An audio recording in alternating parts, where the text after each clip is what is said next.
যখন শুরু হয় তখন হয় বিপিএল লিগ, পরে 1 বছর পরে হয়ে গেছে বিনোদন লিগ, এখন হয়ে গেছে হোস্ট লিগ, আবার কিছুক্ষণ পর শুনলাম যে এটা হচ্ছে যে টাকা না পাওয়ার লিগ। এই যে ঘটনাগুলো করতেছে এটা নিয়ে ওভারঅল আর এই টোকাই মোকাইয়ের মতন প্লেয়ার কতগুলো রয়েছে, তাকে টাকা দেওয়া লাগবে না, তাকে মান সম্মান নষ্ট হয়ে যাবে, এই বয়ে কিছু বলবে না, এই অবস্থা। এটা নিয়ে ওভারঅল কথাবার্তা বলবো। রাজশাহী রাজশাহী এবং চট্টগ্রাম নিয়ে বেশি কথা বলবো, তারপর তো আমাদের ঢাকা নিয়ে কথা। এটা বিপিএল না, এটা হচ্ছে হোস্ট লিগ। আমাদের এটা হচ্ছে হোস্ট লিগ, এটা বিপিএল কোনো বিপিএল টুর্নামেন্ট হচ্ছে না এই জায়গায়, এটা হচ্ছে হোস্ট লিগ। হোস্ট লিগ আর এখানে ক্রিকেটারদের টাকা দিতে পারে না, এটাই হচ্ছে মূল কথা। ক্রিকেটারদের টাকা দিতে পারে না। আমাদের আমাদের আমরা একটা অবাগা জাতি, যারা একটা দল কেনে, দল কেনার মতন ক্ষমতা নাই, তারা আসে বিপিএল এ দল কিনতে, তারা আবার হোস্ট আনে। মানে মানে কি যে বলবো এদেরকে নিয়ে, আজকে কিছু বলবো, তাদের আপনারা শুনলে শোনেন, না শুনলে না শুনলেন, জানি শুনবেন না।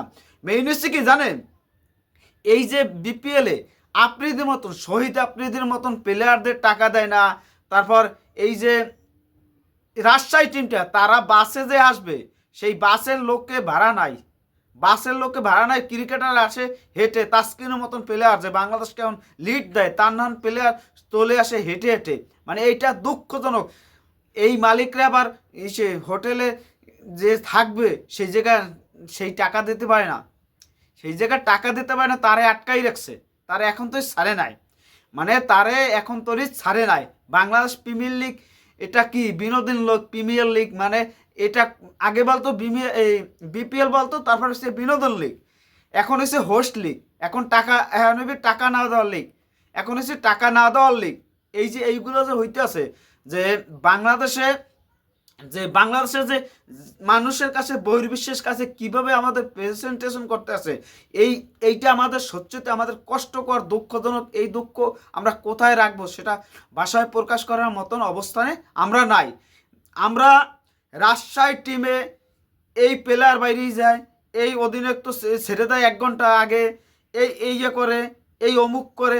রাজশাহী তাসকিনের ক্যাপ্টেন তোমরা যদি আগে দিতা, বিজয় সেঞ্চুরি গেছে আগের মাসে, তারে তারে ক্যাপ্টেন্সি থেকে নামাই দিলে ভালো খেলতে পারবে, তাহলে চাপ মুক্ত হবে। ফাইজলামি নাকি? হ্যাঁ, তোমরা কি ফাইজলামি করতেইছো? বিপিএল খেলতেইছো? হ্যাঁ, না টাকা না পাওয়ার লিগ বাইরে বাই, এগুলো সত্যি। এই যে রিয়াসাত আজিম মাঝে মাঝে কথাবার্তা বল না, তার কথা আমাদের রাগ হইতে পারে, কিন্তু এইটাই বাস্তবতা, এইটাই আমরা বাস্তবতা, এটা আমরা মানতে পারি না। তাসকিনে কেন অধিনায়ক দিতে হবে মাঝপথে? কেন অধিনায়ক দিতে হবে? বিজয়ের রেখে কেন অধিনায়ক দিতে হবে তাসকিনরে?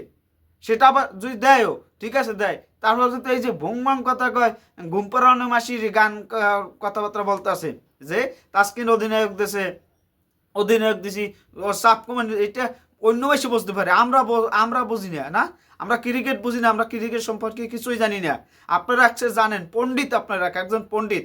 আর আপনি ক্রিকেটের দল রাখতে আছেন, বিপিএল অন্তত 15 কোটি টাকা লাগে, 15 কোটি টাকা লাগে একটা দল করতে।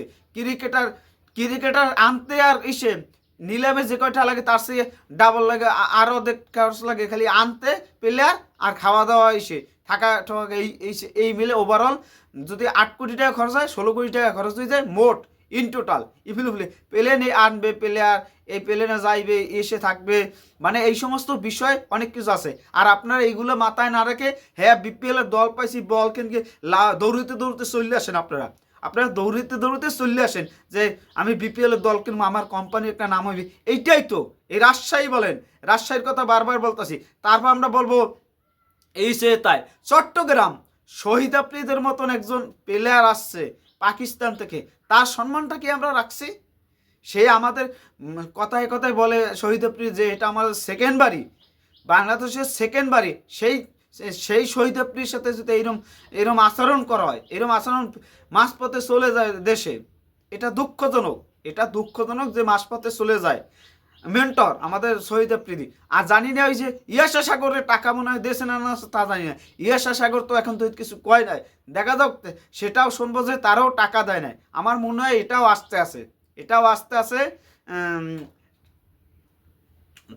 দুঃখজনক, দুঃখ ছাড়া আর কিছু না। সত্যি কথা আমাদের কষ্ট লাগতেছে যে, আর আমাদের ঢাকা ক্যাপিটালসের এই যে মেন্টর জাহিদ আজমল না কি জানি ওনার নামটা ভুলে গেছি। ওনার তো দেখলামই না, একদিন দেখলাম 2 দিন দেখলাম। উনি গেছে কোথায়? না ওনার টাকাও দেয় নাই। ওনার খবর কি? আমাদের মেন্টর সে, তারও তো দেখিই না মাঠে, কোনো জায়গায় কিছু দেখি না। সে আসছে, খেলাধুলা অনেক দিন হয়ে গেছে, তারপর আসছে, তারও তো কোনো খবর নাই। আবার আর রাজশাহীর কথা বলি, রাজশাহীর হোস্ট, সিলেটের হোস্ট, রাজশাহীর হোস্ট, সিলেটের হোস্ট, তারপর হচ্ছে যে চট্টগ্রামের হোস্ট, তারপর হচ্ছে বরিশালের হোস্ট। এই সে অবস্থা। আমাদের ঢাকা তারাও শিখেই দিয়েছে। এই যে লাস্ট 2 মাসের জন্য আসছে, এই প্লেয়ারে নাই কোনো নামগন্ধ, প্লেয়ারে কোনো অসাল মাল সব নিয়ে হয়েছে ঢাকা টিমে। আর ওভারঅল টিমে যা হয়েছে তার সে অসাল হয়েছে আমাদের ঢাকা টিমে, যারা 4 জন লইতেই পায় না। এইটা নিয়ে কেন কথা বলা লাগবে? এটা নিয়ে কেন কথা বলা লাগবে? যে আমাদের বাংলাদেশে এই এই কথাগুলো যদি আমাদের শুনতে হয়, ইন্ডিয়ার ইন্ডিয়ার ইন্ডিয়ার প্লেয়ার তো আসেই না। আর বহির্বিশ্ব থেকে যে প্লেয়ারগুলো আসে তারা যদি এসে দেখে টাকা পায় না, তারা যদি বলে যে টাকা না পাওয়ার লিগ, হোস্ট লিগ, টাকা না পাওয়ার লিগ, এই যে কথাগুলো, এগুলো যদি বহির্বিশ্বে যায়, এই যে অনেক প্লেয়ার চলে গেছে, এই যে চট্টগ্রাম থেকে প্লেয়ার অনেকে আসে বিনন্দ ফারান্ডো না কি জানি, এই লোকে টাকা দেয় না বলে, মানে এই অবস্থা। তা অনেক প্লেয়ারের টাকা দেয় না। পারভেজ হোসেন ইমন চট্টগ্রাম টাকা দেয় না, মানে চট্টগ্রাম প্লেয়ারদের টাকা দেয় না, সে থেকে বাইরেই গেছে ক্রিকেট, সেই ক্রিকেটের দল থেকে বাইরেই গেছে, টিম থেকে। মানে এই যে দুঃখজনক বিষয়গুলো আমরা করতে আসি কেন? যাই হোক, এদের 52 শতক পর্যন্ত পাঠান যারা, এটা এই আসে উপরে আর কওয়া যায় না যে এরা কি করতে চায়। এতে বাংলাদেশের মান সম্মান সব শেষ করতে। রাজশাহীর এবার মালিক বলে যে আমার চাপে দেশে বরিশালে এসে আমার রাজশাহী টিমটা ভ্যালেন্টাইন্স গ্রুপকে চাপে দেশে বিসিবি সভাপতি। হাস্যকর বিষয়, হাস্যকর বিষয়। যাই হোক, এখন এই কথা বললে 4 দিন তোমার কথা বললেও তারপর কমবে না, এরা এই করতে থাকবে, এরা করবেই। যাই হোক, তোমরা আপনারা ভিডিও দেখলে দেখবেন, না দেখলে না। আমার বলার দায়িত্ব আমি বলে দিছি। ধন্যবাদ।